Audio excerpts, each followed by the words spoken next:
This is the Paracave Podcast, proudly brought to you by major sponsor Parramatta Leagues Club, home of the Eels, and also home of Jack's Pale Ale.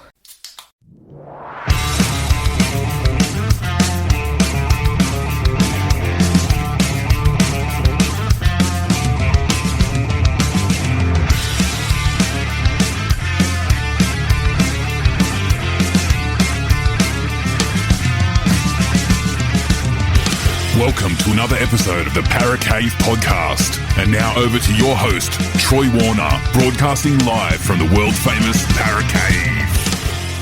And yes, hello and welcome back to another episode of the Paracave Podcast. Troy Warner here.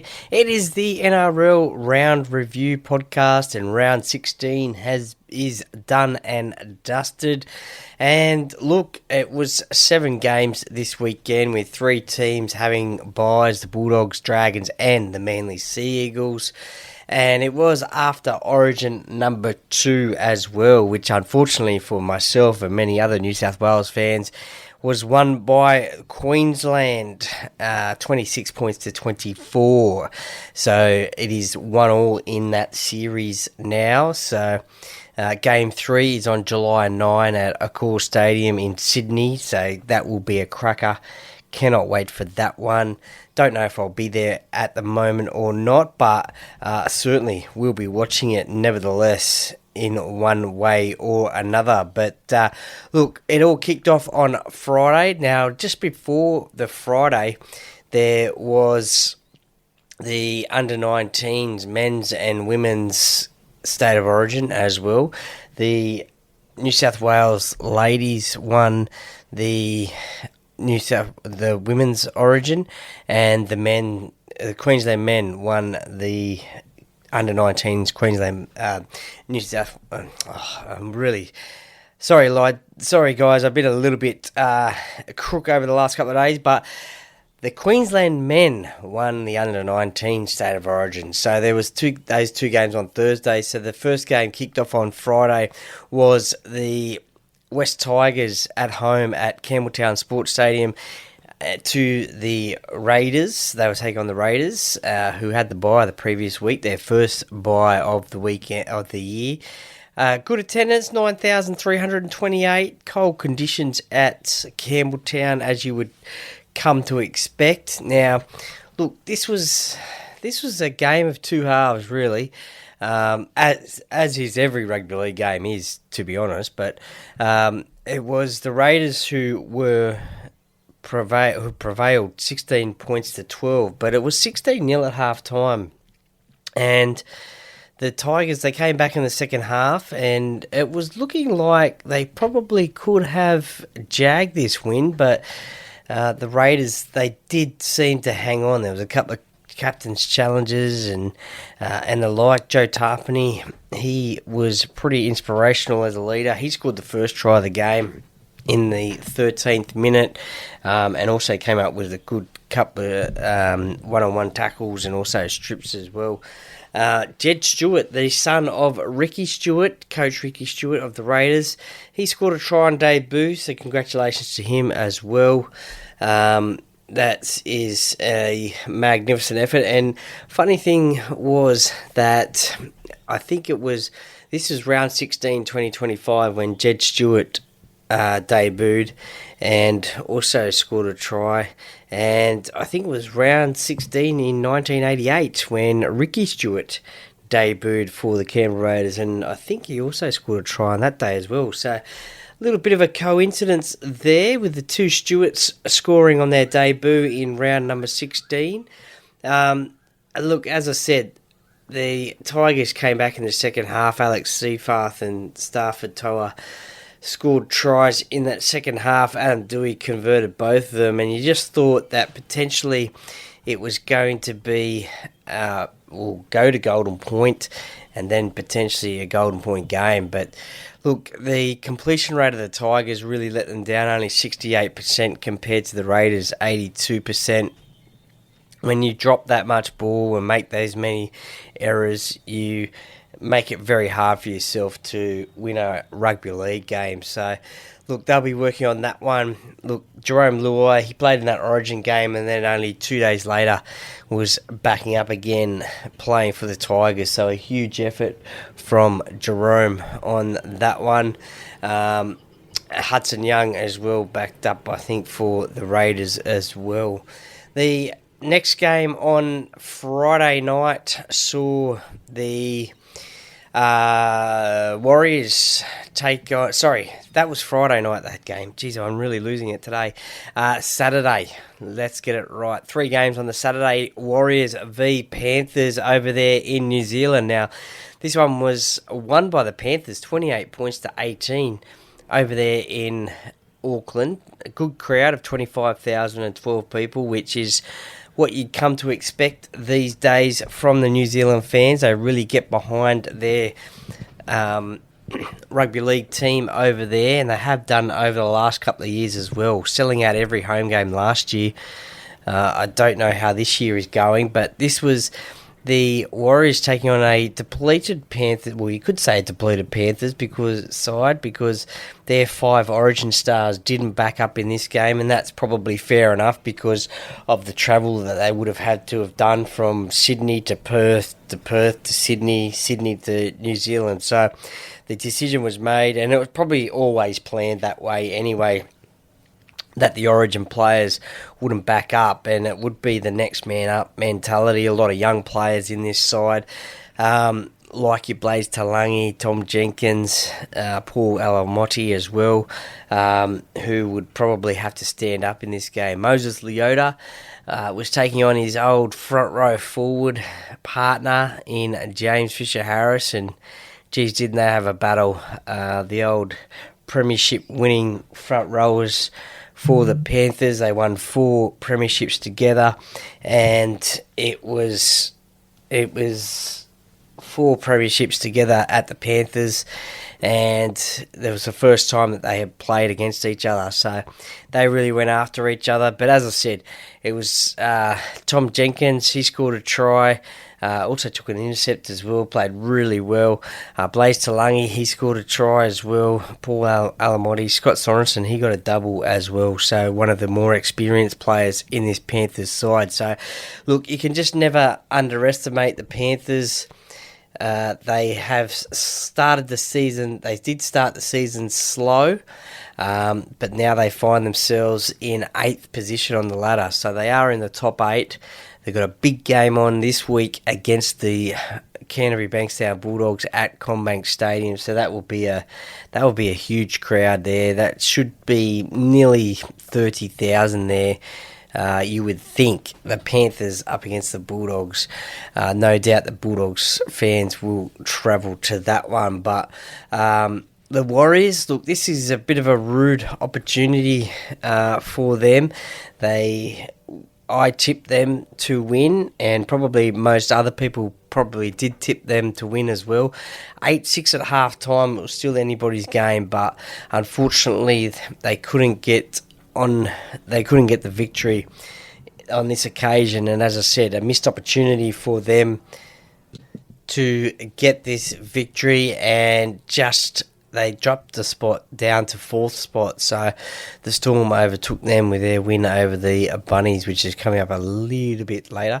But their missed opportunity there. They are still in the top 4 by quite a good margin at the moment, but they would have liked to have definitely got that victory in front of their home fans, that is for sure. But it wasn't to be. The next game was played over in Perth at HBF Park in Perth, where the State of Origin was played, and this is the home ground of the new Perth Bears franchise that will come into the competition in 2027, and Mal Meninga was over there trying to get the crowd involved, revving up the crowd, doing interviews left, right and centre. I think he said he'd been over there for a whole week, and just really promoting this Perth Bears team. But Newcastle, they went over there with a with the intention in mind to get a victory, and that is what they did. 26 points to 20. 16-10 at half-time. It was still anybody's game. Fletcher Sharp, he scored the first try for Newcastle in the 4th minute. Unfortunately, he had to go off later in that game with a HIA, which turned out to be... it was reported that it was a lacerated kidney as well. So he is still in Perth in hospital under observation. Some Knights officials are still over there in Perth. So, look, that would be a pretty painful injury for Fletcher Sharp, and it could be more than likely a 5 to 6 week or 4 to 6 week injury for Fletcher, which is a big loss for Newcastle because he has been one or the best, I guess you could say, Newcastle player this season.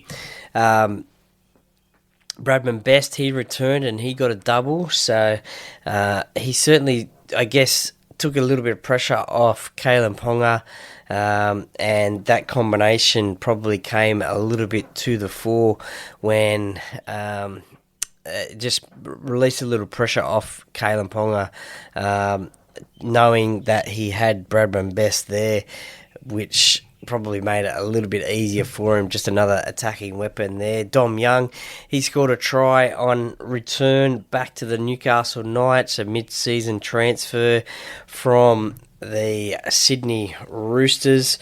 Didn't obviously work out there at the Sydney Roosters, so they've traded him to the Newcastle Knights mid-season, and he scored a try.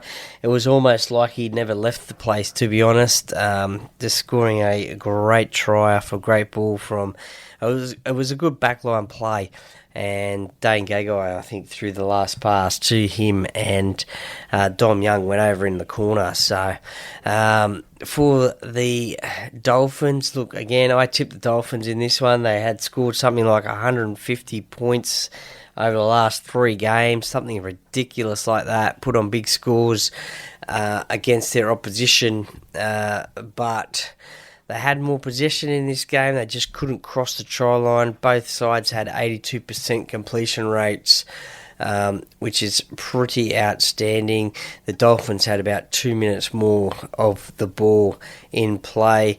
Look, they did everything right. They just could not get across the try line as many times as the Newcastle side.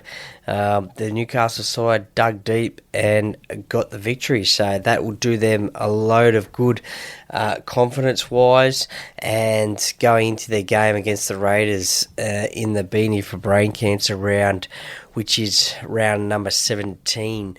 So Newcastle get that victory. It was actually a Dolphins home game. They play a game over in Perth every year, and then they're moving to the Northern Territory, so I'm not too sure how long these games in Perth are for, but they also have signed a deal with the Northern Territory government, like what Parramatta had as well, to play a game up there. So that will be starting, I think it's next year actually, so interesting to see who goes up there.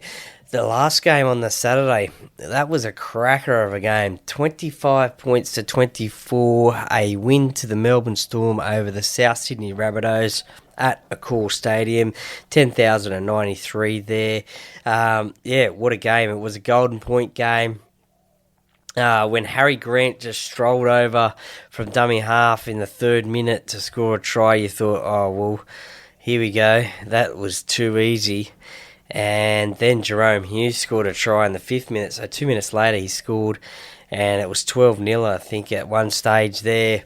And then, 12-0, and you thought, oh, wow, this could be anything. Cameron Munster's on a high from Origin, winning that one, his first game as Queensland captain, and he did have an alright game. Bit of a funny thing there at halftime. No doubt you guys have seen it on the social media and on the TV as well. He actually got caught up in the Guard of Honour when the Rabbitohs players were running out, so he had to line up, wait for the Rabbitohs players to get by, and then he broke through the the guard of honour to get to his Melbourne teammates on the other side of halfway.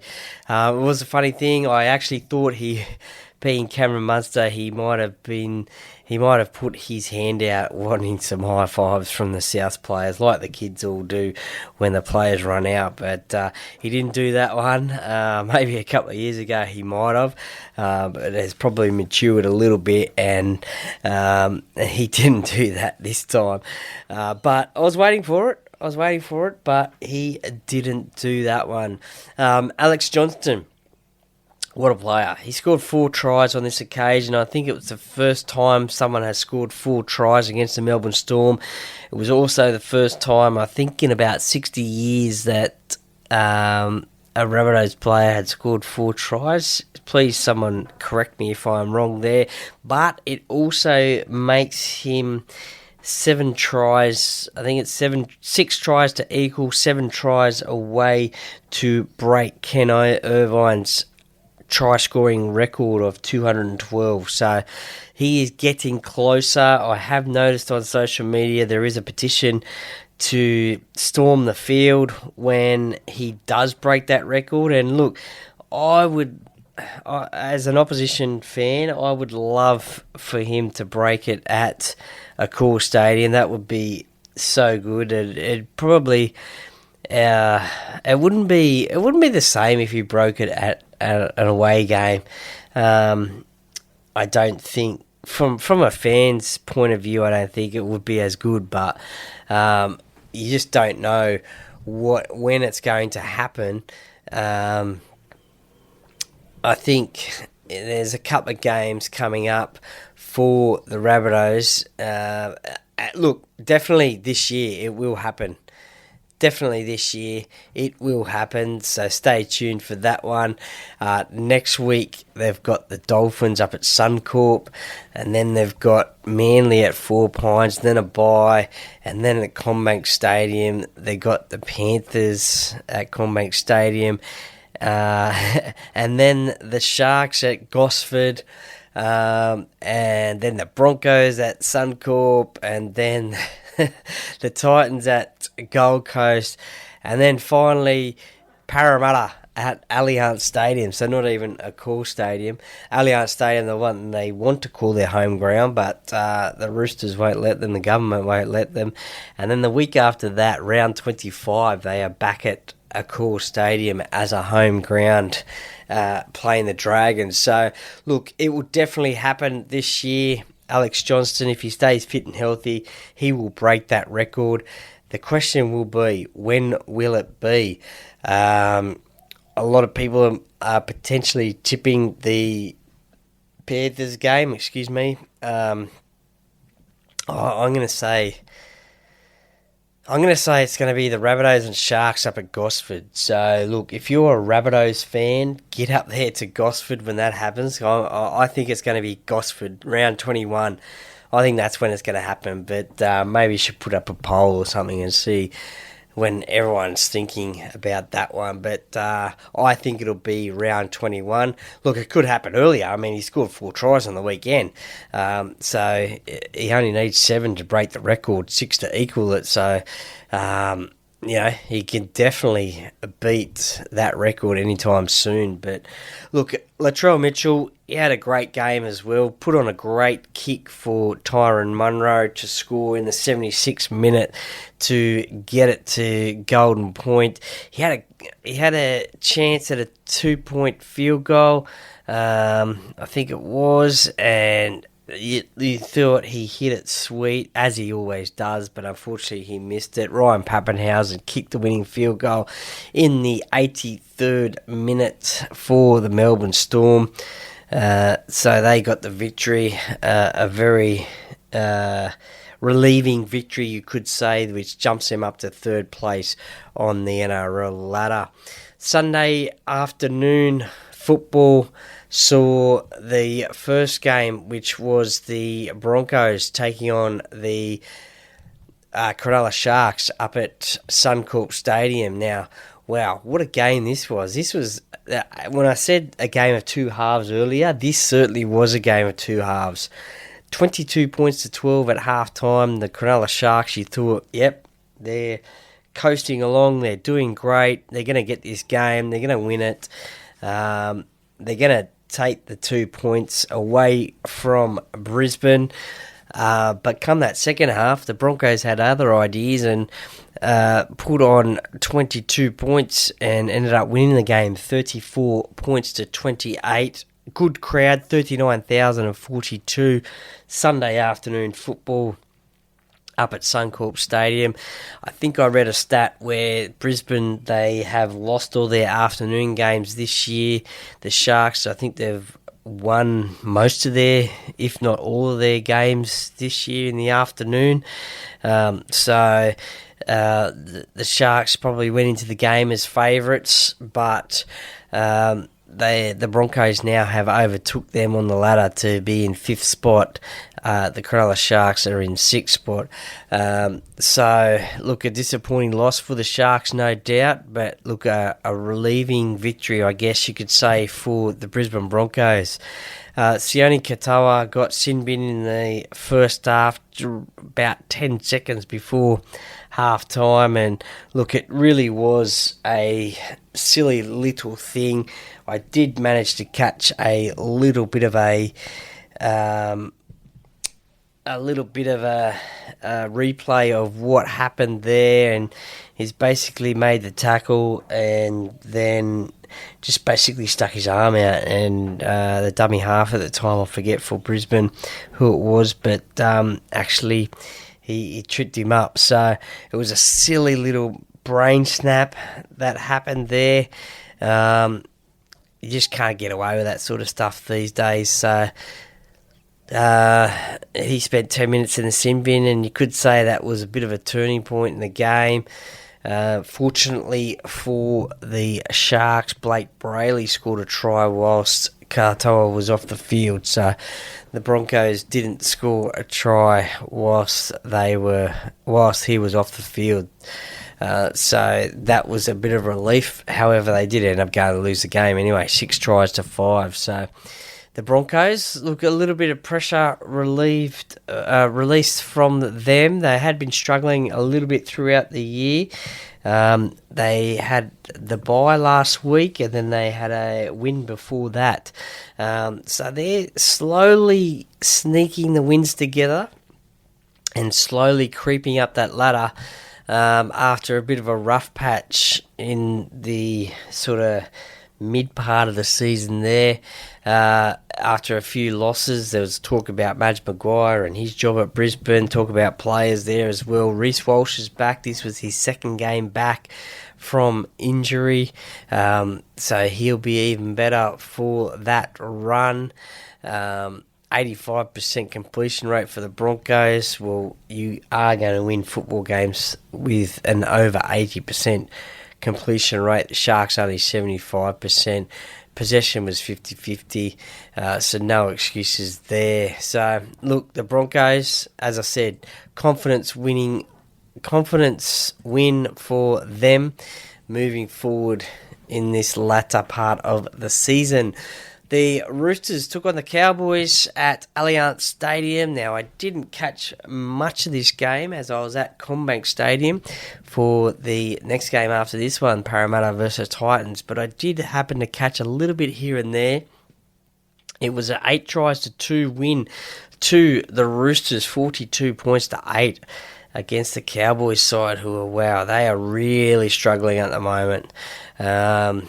They had, I think, 50 put on them from the Dolphins a week before, now 42. I think it's something like 100 points in 2 weeks put against them. They're dropping down the ladder at the moment. They're in 12th spot on that ladder. 140 points differential at the moment, 426 for their against record, which is equal with the Gold Coast Titans, the worst defensive record in the NRL at the moment. They are really struggling at the moment. I don't know where they're going to find the answers, to be honest. I think there was a couple of players returning back from Origin duty, a couple of sat out. Reece Robson was one of those, I think. So, look, you can't just rely on your Origin players all the time, as is the case when Penrith played. They won without their Origin players.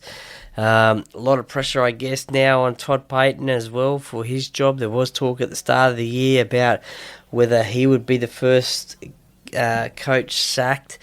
I don't know. He's going to have to come up with some answers now and see what happens moving forward, because they're going to have to get a result. And look, two teams that are struggling, the Gold Coast and the Cowboys, they play each other next week. So, look, that'll be an interesting one. As for the Roosters, well, look, they just seem to... I guess they're sort of sneaking under everyone's radar a little bit at the moment. There was talk at the start of the year that they would struggle with all the players that they lost off-season. Luke Keary, Jared Waerea-Hargreaves, the two big ones there, Joey Manu as well. But they have been playing some really good footy, and they got the bye this week, so it was an important win for them. They're in 7th position at the moment, and look, James Tedesco, he's playing some great football at the moment and has done all season as well.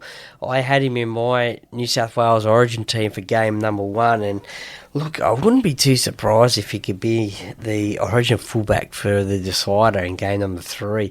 Just the way that he's playing football at the moment. I don't know if Dylan Edwards has set the world on fire, but he is the incumbent, and probably Laurie Daly will stick with that. But I tend to go for James Tedesco just quietly.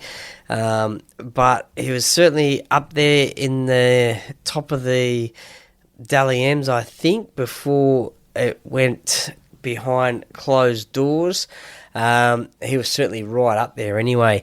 If he wasn't leading it, he was right up there near the top. So could be, I think, Brian Fletcher, the ex-Roosters premiership winning player, on the Matty John show last night, called a bold prediction of him to be the Dally M winner by a fair stretch. So we'll just have to wait and see.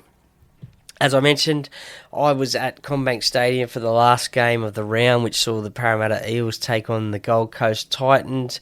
8,074 on a cold, chilly Sunday evening, 6:15 kickoff. It was 6-4. There was a sin binning. It was 18 points to 16 at halftime in favour of Parramatta. Gold Coast scored the first try through Jermaine Jolliffe, and I thought, oh no, what's going on here? But luckily Parramatta struck back. Sean Russell scored Parramatta's first try. Then Joey Lussick dived over from dummy half.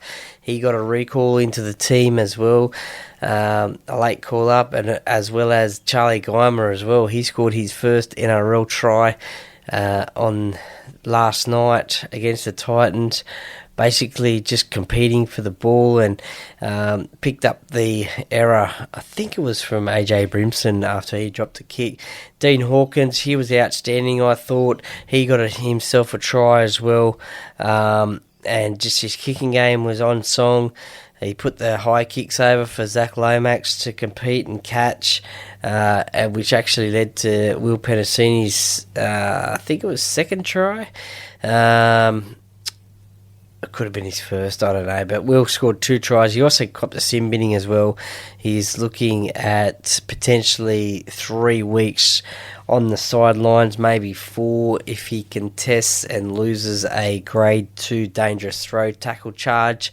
Look, it was a dangerous tackle, and it was right at the end of the game. So Will be kicking himself about that one as well, which is no good for Parramatta. But look, a healthy effort. Look, it's going to be a good confidence building win, even though it is against the Gold Coast Titans, who were on the 17th on the ladder anyway, and they remain 17th, so a good confidence building win. But I will talk about that more in the game review podcast, Parramatta vs Titans, so stay tuned for that one. So, now to the ladder for 2025 after 16 rounds. The Bulldogs, they're still on top on 28 points. The Raiders, 26. The Storm climb up to third in 24. The Warriors go down to 24 in fourth. The Broncos, they climb up the ladder to fifth on 18 points. The Sharks in sixth on 18. The Roosters on 18 points in seventh. And the Panthers on that uneven number of 17 after having that draw with the North Queensland Cowboys a few weeks ago. Now they are on 17 points and in the top 8. The Dolphins, they missed an opportunity to get into that top 8. Losing to the Newcastle Knights. They are on 16. The Sea Eagles 16 on in 10th spot. The Dragons are on 16 on 11th spot. The Cowboys drop down to 12th on 15 points. The Newcastle Knights, Tigers, Eels and Rabbitohs are all in 14 points. And the Titans, they round out the ladder on 12 points. That is your NRL round review for round number 16 of the NRL. Round 17, as I said, a pretty special round. This one coming up this week is the Beanies for Brain Cancer round. Get behind Mark Hughes Foundation. If you're at a game, buy yourself a beanie. You can buy them at IGA and Lowe's stores around the country as well, and support a great cause as well, as they do each and every year. It just seems to sell more and more beanies each and every year, which is raising money for brain cancer research. So great cause there, so get behind it if you are able to. It certainly will be a great weekend of football with some great games coming up. Thank you very much for listening to this podcast. I really appreciate the support. Please give me a follow on Instagram, Facebook and Apple and Spotify as well. The Para Cave Podcast, by the fan, for the fans. Go Para! How you going, mate? Are you a Para Cave Podcast listener? I am, bro. It's a great podcast. Everyone tune in. Go Para!